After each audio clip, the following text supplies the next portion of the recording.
മക്കളെ അസ്മാസ് ബ്ലോഗിലേക്ക് എല്ലാവർക്കും സ്വാഗതം. കണ്ടോ, നല്ല കരളാണ് കേട്ടോ, നല്ല അടിപൊളി കരളാണ്. വേറെ കളർ വ്യത്യാസമുള്ള ഉണ്ടാവും കേട്ടോ, ഒന്നും എടുക്കരുത്, തിന്നരുത്. ഇത് നല്ല കരള്, നല്ല പടുക്കുന്ന കോയിനെ അറുത്ത് വാങ്ങിയിട്ടുള്ളതാണ്. പനി പിടിച്ചും സുക്കേട് പിടിച്ചും കോഴിയൊന്നല്ല, നല്ല അടിപൊളി കോഴി.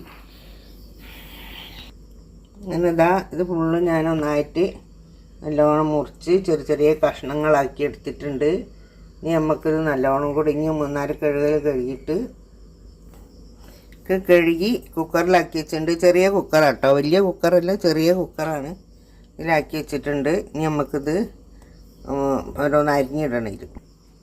ഇത് ഞാൻ മല്ലിപ്പൊടി, മഞ്ഞൾപ്പൊടി, ഉപ്പ്, പച്ചമുളക് ചിരമുളക് കേട്ടോ, ഉള്ളി, പിന്നെ ജീരകം ഇതും കൂടെ ഇട്ടിട്ട് മല്ലിപ്പൊടി കേട്ടോ ഒന്ന് കുഴച്ചെടുക്കുക. നല്ലോണം ഒന്ന് കുഴച്ചിട്ട്, വെള്ളമൊന്നും ഒഴിച്ചില്ല കേട്ടോ, അങ്ങനെ തന്നെ കുഴച്ചിട്ട് അടുപ്പത്ത് വെച്ച് നല്ലോണം വേവിക്കുക. വേവിച്ചതിന് ശേഷം നമുക്ക് ഉള്ളിയൊക്കെ അരിഞ്ഞ് വാട്ടിയിട്ട് ഇതിലിട്ട് കുഴയ്ക്കുക.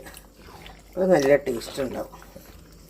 വെള്ളമൊന്നും ഒഴിക്കില്ല കേട്ടോ, ഇതിങ്ങനെ അടുപ്പത്തൊക്കെ ഇട്ട്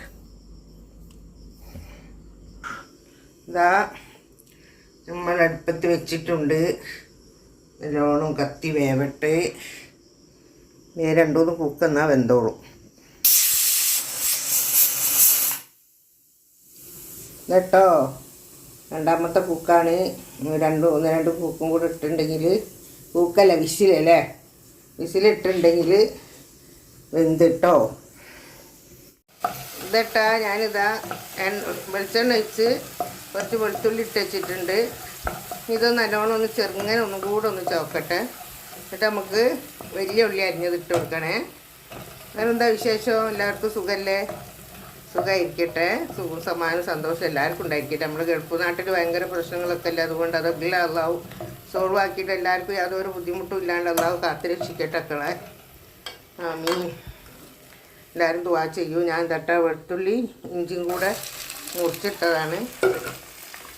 ഇതൊന്ന് വാടി കിട്ടട്ടെ. ഇതട്ടോ ഞാൻ വാട്ടിക്കൊണ്ടിരിക്കുകയാണ്. നല്ലോണം ഒന്ന് വാടി കിട്ടട്ടെ മക്കളെ, നല്ലോണം ഒന്ന് വാടട്ടെ കേട്ടോ.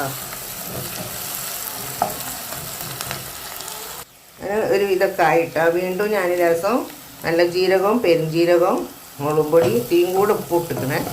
ഇട്ടിട്ട് നമുക്ക് ഒന്ന് വഴറ്റിയെടുത്തതിൻ്റെ ശേഷം അത്ര മതി, വല്ലാണ്ടൊന്നും വേവേണ്ട ആവശ്യമില്ല. വേവേണ്ടല്ല, വല്ലാണ്ട് മുളക് കറക്കേണ്ട ആവശ്യമില്ല. നമുക്ക് ഈ തക്കാളി ഇതൊക്കെയാണ് എല്ലാവരും. തക്കാളി ഒരു 3 തക്കാളി എടുത്തിക്കണേ ഞാൻ. കൂടുതൽ വലിപ്പമൊന്നുമില്ല, എന്നാലും വലിപ്പമില്ലായില്ല, 3 എടുത്തിട്ടുണ്ട്. ഇതിൽ നല്ലോണം വേവട്ടെ. കുരുമുളക് പൊടി ലാസ്റ്റ് ഇട്ട് കൊടുത്താൽ അപ്പോഴാണ് അതിൻ്റെ മണം ചോറ് രസമൊക്കെ ഉണ്ടാവുക. ഇത് നമുക്കിത് നല്ലോണം ഒന്ന് മൂടി വെക്കണം. ഏകദേശം കരിവേപ്പിലിട്ട് കൊടുത്ത് എന്നിട്ടിത് മൂടി വെക്കുക. വേട്ടെ. അങ്ങനെ ഇതിട്ടാൽ നമ്മൾ തക്കാളിയൊക്കെ നല്ലോണം ഉടങ്ങിയിട്ടുണ്ട്.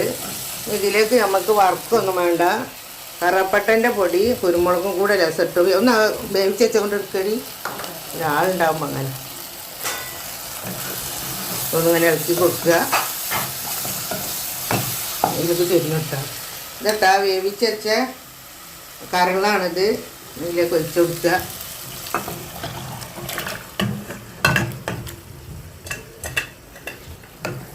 വേവിക്കുമ്പോൾ നമ്മൾ കണ്ടിക്കണമല്ലോ, ആ മസാലകളും കുറച്ച് ചിട്ട് വേവിച്ചതാണല്ലോ.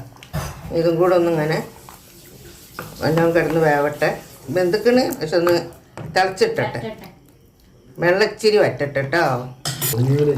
ഇതട്ടാ ഇതിലേക്ക് ഞാൻ ലേസം മല്ലിച്ചപ്പ് ഇട്ടിട്ടുണ്ട്, കുറച്ച് കരിവേപ്പിൻ്റെ ഇല ഇട്ടെടുത്തിട്ടുണ്ട്. നല്ല അടിപൊളിയായി, നല്ല മണമുണ്ട് കേട്ടോ. ഹോട്ടൽക്കറീൻ്റെ മണമുണ്ട്. ഹോട്ടൽക്കറി കണ്ടാ കുറിയത് അടിപൊളിയായിക്കണേ. അങ്ങനെ ഇതട്ടെ മക്കളെ, ഞാൻ ഇതൊക്കെ കുഴച്ച് വെച്ച് നല്ല പതമുണ്ട്, പത്തിരിൻ്റെ പൊടി കുഴച്ചത്. കല്ല് ചൂടാൻ വെച്ചിട്ടുണ്ട്. നമുക്കിത് പറ്റിയിട്ട് ചൂടട്ടെ. ഇതട്ടാ നമ്മൾ ചപ്പാത്തി ചുടുകയാണ്. നീ എത്ര ഇട്ടേ? ഒന്നിട്ടിട്ടുള്ളൂ. ഇതാ നമ്മൾ ചുട്ടുകൊണ്ട് നിൽക്കുകയാണ്. നല്ല കൊച്ചിലുണ്ടിട്ടാ. അവിടെ ഇരുന്ന മോനെ. അത് മതിയാ? എനിക്ക് ദോശ ചൂടുണ്ട് കേട്ടാ. അത് പറ്റൂല.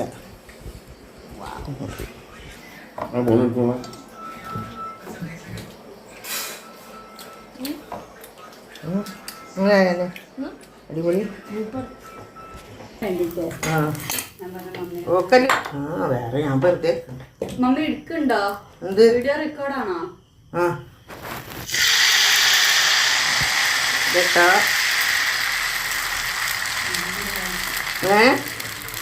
അങ്ങനെ ഇതാ നമ്മള് തട്ടാക്കി ഒരു ദോശ ഒന്ന് മറിച്ചിടണം മക്കളെ, അല്ല ഞാനൊരു സമാധാനം ഉണ്ടാവില്ല. എന്താ പിന്നെ